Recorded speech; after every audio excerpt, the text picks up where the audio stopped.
Hello friends, my name is Jamie, and welcome back to another episode of the Martius podcast. Martius is my fantasy adventure audio drama about humans and fairies that I'm currently in the process of developing. The full story synopsis is down below in the description. The podcast has been on hiatus since November of last year, but now we are back, and all of the episodes of the Martius podcast will be linked down below in the podcast playlist so that you can get caught up. Last episode was about the titular kingdom Martius, Queen Reya Marian, the main antagonist of Martius, and other significant characters from Martius. Now, today's episode is going to be about the Harmonian-Martius War. This is a pivotal event in both of the histories of Harmonia and Martius. It is the catalyst for so many of the events of the story. It's very important. So without further ado, let's get into it. Because it has been a minute since the last episode of the podcast went up, I wanted to give a quick synopsis of what Martius is about for anyone who might need a refresher. Again, the full story synopsis is down below in the description. So Martius follows Delilah de Clare, a 15-year-old soldier in training from the Kingdom Harmonia, who goes on a journey to save her best friend Lily Griffin, a fairy who has been captured by the cruel and mysterious Queen Reya Marian of Martius. All the while, Lily's sister Mira works to uncover a conspiracy back in Harmonia. Harmonia and Martius have had a tense history long before the Harmonian-Martius War, ever since Martius's current Queen Reya Marian came into power. In the year leading up to the war, small skirmishes began happening between the two kingdoms, with the Martius military making moves towards Harmonia's western front, the Martius military targeting several of the villages that Harmonia was allied with. At first, there were no full-blown attacks on these villages, but as their intimidation and threats of the villagers became more aggressive, basically Martius was trying to force these villages into alliance with them. Harmonia had no choice but to respond by moving their forces out west. Over the next year, as the skirmishes between Harmonia and Martius escalated and became a bit more physical, several attempts were made on Queen Scarlet's life, Harmonia's queen. Though none of these attempts were successful due to the Harmonian military having been strengthened under its commander James de Clare. It was suspected from the jump that Martius was behind these attempts, but there wasn't any concrete proof until James captured the final assassin. The assassin ultimately succumbed to their injuries, but James and Lieutenant Generals Lily Griffin and Henry Landerson were able to get them to confess their identity as a Martius soldier before that happened. Many in Harmonia have speculated and theorized exactly why Scarlet was targeted. Some believe that it was due to her progressive ideals about human-fairy relations. Others believe that Martius wanted to take out an influential monarch because they feared her power and planned to expand their borders. As of the events of the story, no one in Harmonia knows for sure why Scarlet was targeted, or what Reya's objective was for starting the war in the first place. But with Martius's attempts to assassinate Queen Scarlet exposed, Harmonia officially declared war on Martius. The official beginning of the Harmonian-Martius War is marked by Martius's invasion of Harmonia.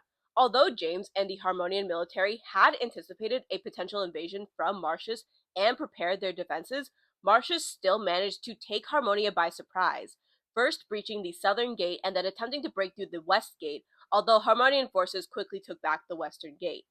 To this day, no one knows how Martius was able to launch a successful surprise invasion without alerting anyone in the Harmonian military until it was too late, or that they were able to overtake the southern forces so easily.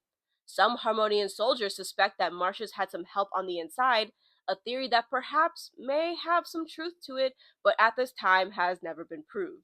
Regardless, Martius's invasion of Harmonia was the deadliest event in Harmonian history in terms of civilian casualties, with almost 100 Harmonians killed in the assault. The Harmonian-Martius War was brutal and bloody, raging on for a little under a year with 1,000 losses on both sides when Martius abruptly surrendered.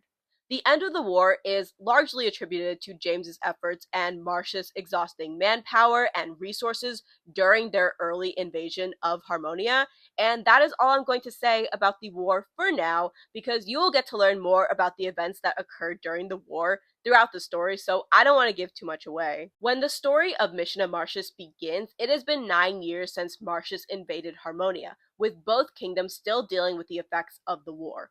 All 6 of our main characters have been impacted by the invasion and the war in some capacity, as is the case for most Harmonians. Delilah and Ella de Clare lost their father James in the war just before the war concluded. James was killed by Queen Reya, but despite his death, his military tactics and final confrontation with Reya are credited for the victories that Harmonia had in the war and ultimately bringing about the end of the war. Mira and Mason Griffin lost both of their parents, Rina and Mace, as well as their uncle Hugo in the war. Lily lost both of her parents, Primrose and Noah, which led her to being adopted into the Griffin family by Mira and Mason's aunt Tabitha. Although she's technically their cousin, Mira and Mason consider Lily as their sister and refer to her as such, just as a reminder. Following the deaths of Harmonia's commander and one of their highest-ranking military officers, James and Rina respectively, Henry held the position of acting commander for 2 years. However, when Queen Scarlet realized how much of an emotional and mental toll that this was taking on Henry, she relieved him of his duties.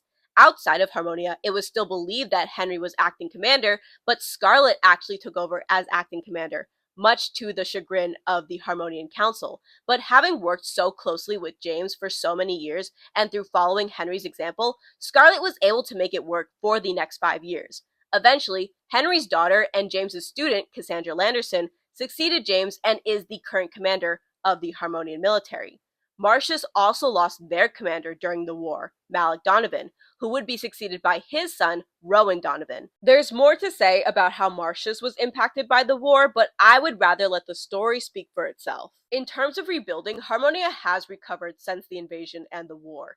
This is largely due to the aid that Harmonia received from the alliances that Queen Scarlet forged with Kingdom Sapente and Presidium.